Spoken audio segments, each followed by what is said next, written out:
안녕하세요. 성경을 공부하다 33번째 시간이죠. 에베소서 말씀을 함께 공부하도록 하겠습니다.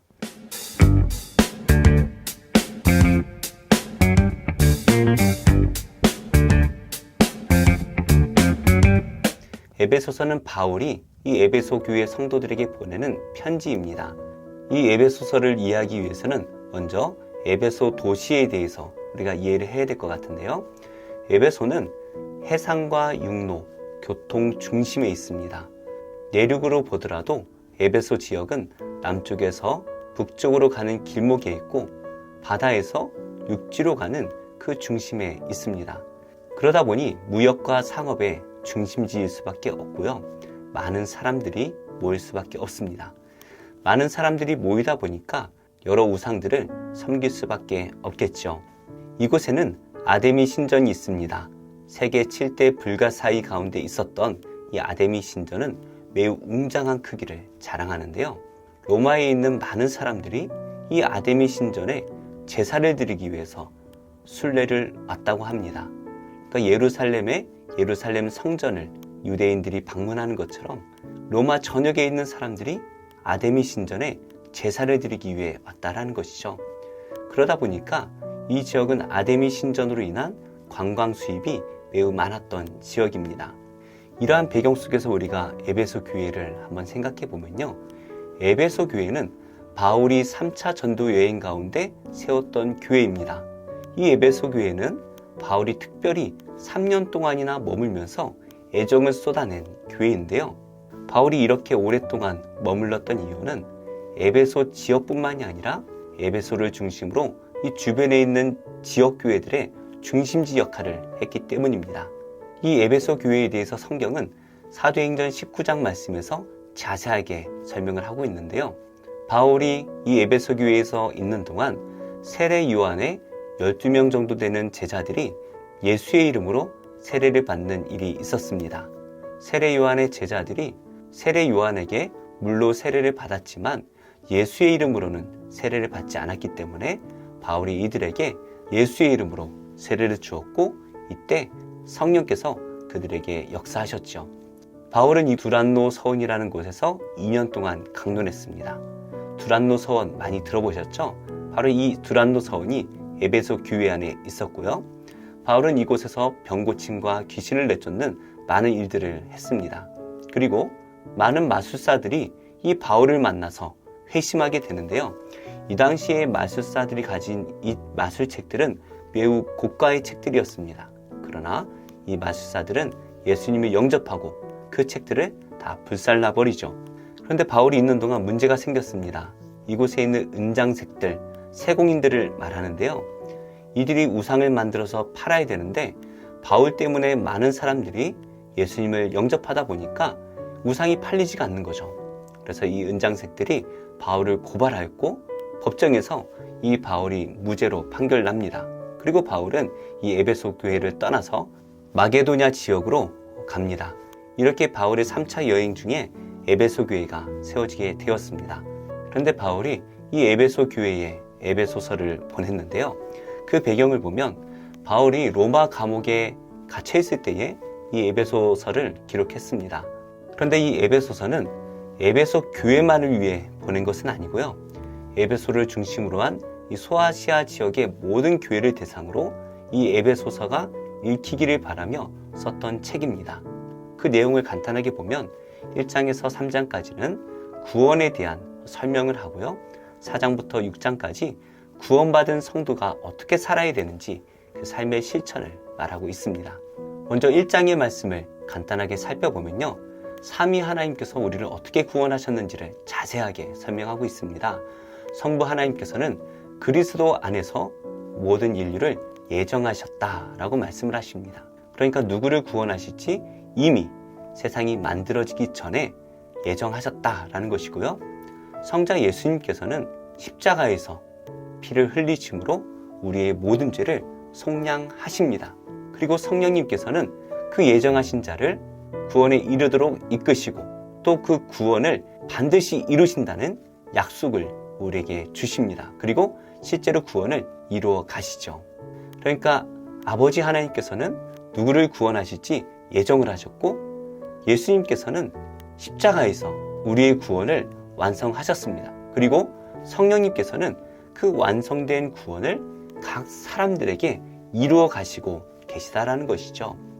이렇게 삼위 하나님께서 우리를 구원하시는 목적을 에베소서는 영광을 찬송하게 하려 하십니다 라고 말씀하십니다. 그래서 우리가 구원받음으로 삼위 하나님, 성부, 성자, 성령 하나님을 찬양하도록 하시기 위함이다 라는 것을 분명히 말씀하십니다.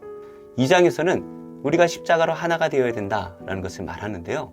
먼저 그리스도께서 죄로 죽었던 우리를 살려주셨다라고 말합니다. 그러니까 우리는 죄로 인해서 죽은 자들이지만 예수님 때문에 새 생명을 얻은 자들이다라는 것이죠. 그렇다면 하나님께서는 왜 우리를 구원하셨을까요? 하나님의 어떠한 선한 일을 위해서 우리를 구원하셨다라고 말씀을 하십니다. 그런데 이렇게 하나님의 선한 일을 위해서 예수님을 통해 구원받는 것은 이방인이나 유대인이나 동일합니다. 유대인이라고 해서 예수님이 아니라 다른 것으로 구원받는 것이 아니죠. 이방인이나 유대인이나 모두 예수님을 믿는 그 믿음으로 구원을 받고 그렇기 때문에 우리 모두 한 가족이다라는 것을 설명합니다. 하나님께서 우리를 구원하심을 통해서 그리고 성령께서는 우리를 하나님의 거하시는 성전, 바로 처소로 만들고 계시다라는 것을 말씀합니다. 그러니까 우리는 하나님이 우리 안에 거하십니다. 그렇기 때문에 우리는 성전이라는 것이죠. 예수님을 믿고 구원받았기 때문에 예수님 안에서 우리는 하나의 성전으로 지어져 가고 있습니다. 그러니까 많은 사람들이 예수님을 믿어서 각자의 성전이 되었지만 이 모든 성도들이 하나가 되어서 하나의 큰 성전으로 만들어지고 있다라는 것이죠. 3장에서는 하나님께서 우리를 구원하시는 그 구원의 비밀이 담겨져 있는데요.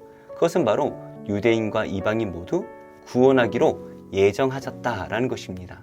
그래서 우리는 예수님 안에서 하나가 되어서 평안을 누려야 한다라는 것을 말하고요. 이 이방인들을 구원하기 위해 하나님께서는 바울을 택하시고 그 바울을 통해 교회를 세워나가신다라는 것을 말씀하고 있습니다. 그리고 우리가 그리스도의 그 사랑 위에 교회를 세워야 한다라는 것을 말씀하고 있습니다.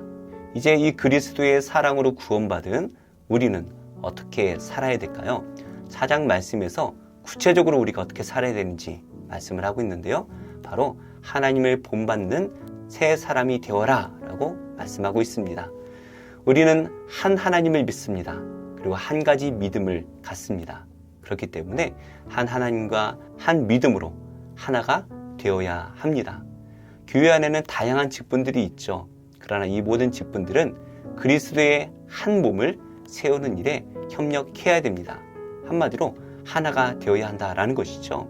그리고 성도들은 어린 신앙에 머물러 있으면 안 됩니다. 하나님을 알아가는 그 지혜로 그리스도의 장성한 분량에 충만한 데 이르기까지 우리는 힘을 다해 알아가야 합니다. 그리고 우리는 옛사람을 버리고 새 사람을 입어야 되는데요. 이 새 사람이라는 것은 바로 하나님을 본받는 삶을 의미합니다. 그렇다면 구체적으로 이 새 사람은 어떠한 삶을 의미하는 것일까요? 세상과 다른 하나님의 자녀다운 거룩한 삶을 의미합니다. 그러니까 옛사람은 그냥 예수님을 믿기 이전에 세상의 죄 속에서 살아가던 그 삶을 의미한다면 이제 새 사람은 거듭나서 하나님의 자녀다운 거룩한 삶을 살아가는 그러한 삶을 의미하는 것이죠.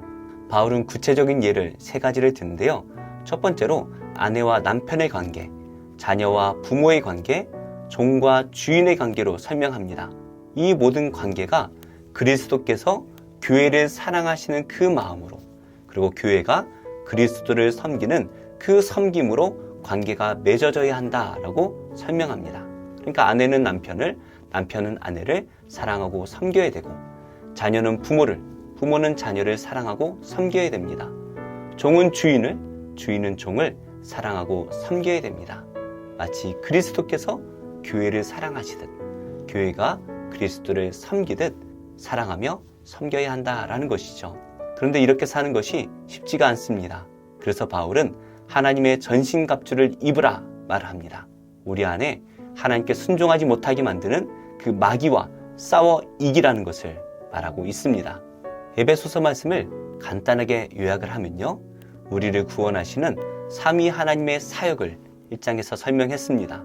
그리고 우리를 구원하신 그리스도의 그 사랑으로 하나가 될 것을 요구합니다. 또한 세상을 사랑하던 그 옛사람을 버리고 하나님을 본받는 새 사람을 입으라 권면하죠. 그래서 세상과 구별된 거룩한 삶을 살아내라고 우리에게 권면합니다. 이 에베소서 말씀은 1장에서 사랑으로 시작을 합니다. 그리고 사랑으로 마무리합니다. 우리를 구원하신 그 삼위 하나님의 그 사랑, 그 하나님의 사랑으로 하나님을 본받는 새 삶을 살 것을 우리에게 요구합니다. 성경을 공부하다 33번째 강의 에베소서 말씀을 마치겠는데요. 이 에베소서 말씀을 통해서 우리 안에 그리스도의 사랑이 온전히 세워지고 하나님을 본받는 삶이 세워지기를 예수님의 이름으로 축복합니다.